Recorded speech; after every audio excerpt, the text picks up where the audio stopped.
Olá, estudantes! Vamos à correção do segundo exercício não presencial da terceira série. Foi proposto a resolução de 4 problemas, e esses problemas foram retirados de edições anteriores do Enem. Vamos à nossa primeira questão. A primeira questão consistia em que a pergunta era: qual é o número de desempregados em março de 2010 na região metropolitana de Porto Alegre, onde, supostamente, foram pesquisadas 250 mil pessoas. Olhando o título do gráfico, fala-se da taxa de desemprego nas regiões. Ou seja, taxa é sinônimo de porcentagem. Então, aqueles valores que estão no gráfico são valores que representam porcentagem. Como o valor total é 250 mil pessoas, e nós temos 9,8% desempregados, então vamos calcular essa porcentagem. Então eu terei o valor total, que é 250 mil, vezes o nosso 9,8%. Mas aqui eu escrevi ele em forma de fração, que fica mais fácil o cálculo.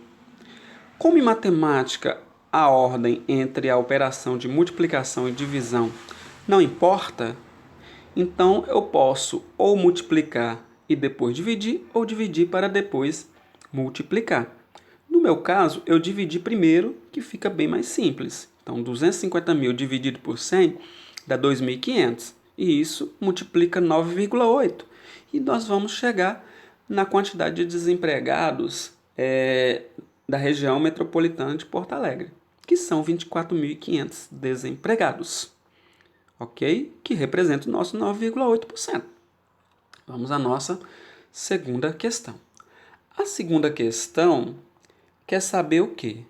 Em relação aos intervalos da distância, quer saber onde a locadora Q é mais barata ou tem o mesmo valor da locadora P. Isso é mostrado no gráfico. Olhando as duas curvas, a curva P e a curva Q, percebe-se que, de 0 a 20, a curva Q está abaixo da curva P. De 20 a 100, a curva Q está acima da curva P. E de 100 a 160, a curva Q está abaixo da curva Q. Mas como quer saber onde a locadora Q é menor ou igual à locadora P, então nós temos que ver onde a curva Q é menor ou está abaixo da curva P. Então, olhando no gráfico, os intervalos ficam bem claros. Os intervalos estão onde? 0 a 20 ou 100 a 160, pois são os pontos onde a curva Q está abaixo da curva P, como nós falamos anteriormente. Então, essa é a nossa resposta, só fazendo a análise do gráfico, certo? Vamos à nossa questão de número 3. Na questão de número 3, a pergunta era: qual é a ordem de classificação final desse concurso? Nós tínhamos no concurso 5 candidatos, candidato A, B, C, D e E. Na segunda coluna era a média das 4 primeiras etapas. E a terceira coluna, a pontuação da quinta etapa. Então nós temos que ver a pontuação final, que é a média aritmética simples. Mas antes, eu preciso saber quais foram as notas tiradas, ou melhor, a soma das notas tiradas nas 4 primeiras etapas que nós não temos, nós temos a média. Então, como nós vamos fazer? Bom, olhando para o candidato A, eu tenho a soma das notas dividido para 4, que são as 4 primeiras etapas, dá a média. Fazendo a operação inversa, que é a multiplicação, então nós teremos o quê? 90 vezes 4, que 90 é a média, multiplicado por 4, que é a quantidade de etapas, isso dá 360. Independente das notas que o candidato A tirou, a soma dessas notas deu 360.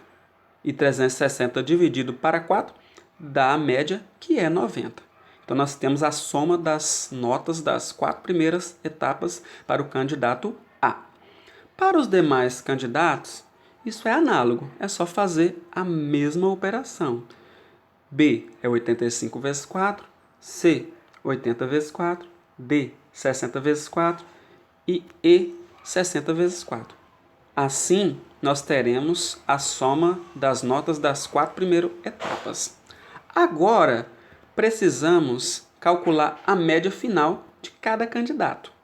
Como vou fazer? Eu vou pegar a soma das notas das 4 primeiras etapas com a nota da última etapa e dividir pela quantidade de etapas, que no caso são 5.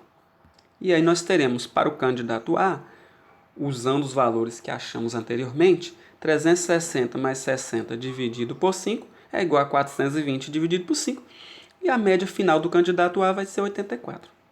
Vou repetir o procedimento para os demais candidatos, somando o valor anterior, que é a soma das 4 primeiras etapas, mais a nota da quinta etapa, e divide-se por 5. 85 é a média final do candidato B. Fazendo para o C, chegaremos a 83. Para o D, 66. E para o candidato E, 68.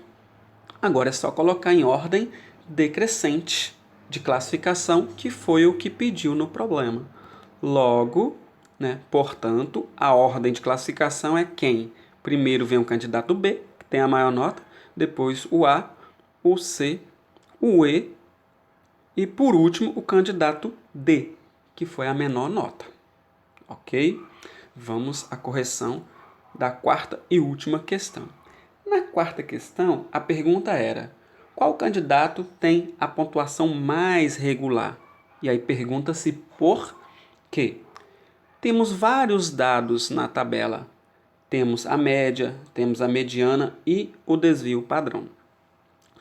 Quem tem noção dos conceitos de desvio padrão, não fica difícil para resolver esse problema. Não tem nem cálculo, é só estar indicando quem é a pessoa que tem as notas mais regulares e respondido o problema.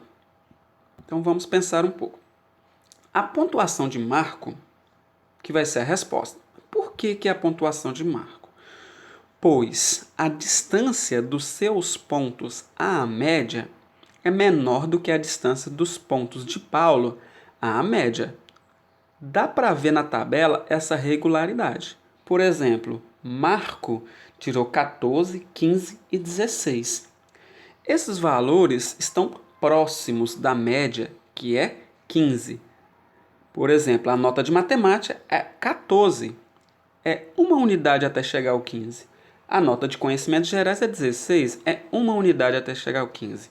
E a nota de português é 15, já é a própria média. Então a distância aí eu tenho no máximo de uma unidade. Agora, se eu pego Paulo, a nota de matemática é 8. De 8 para chegar a 15, nós temos aí 7 unidades. Então é bem mais distante que o outro. 19, que é a nota de português, tem 4 unidades de distância. E 18 de conhecimentos gerais, 3 unidades em relação à média. Então dá para se perceber, só olhando na tabela, que essas distâncias são diferentes. Ok? E olhando para o desvio padrão, a gente vê a comprovação desse fato. O desvio padrão de Marco é de 0,32 e o desvio padrão de Paulo é 4,97. Ou seja, como essas distâncias para o Marco é menor, então o desvio padrão foi menor. Como a distância das notas do Paulo é maior, então o desvio padrão foi maior. Então, quem é que teve o menor desvio padrão foi o Marco. Então, a regularidade dos pontos de Marco é maior do que a regularidade dos pontos de Paulo. Ok? Então, respondido a nossa quarta questão. Espero ter ajudado na correção desses problemas. Muito obrigado e até a próxima correção.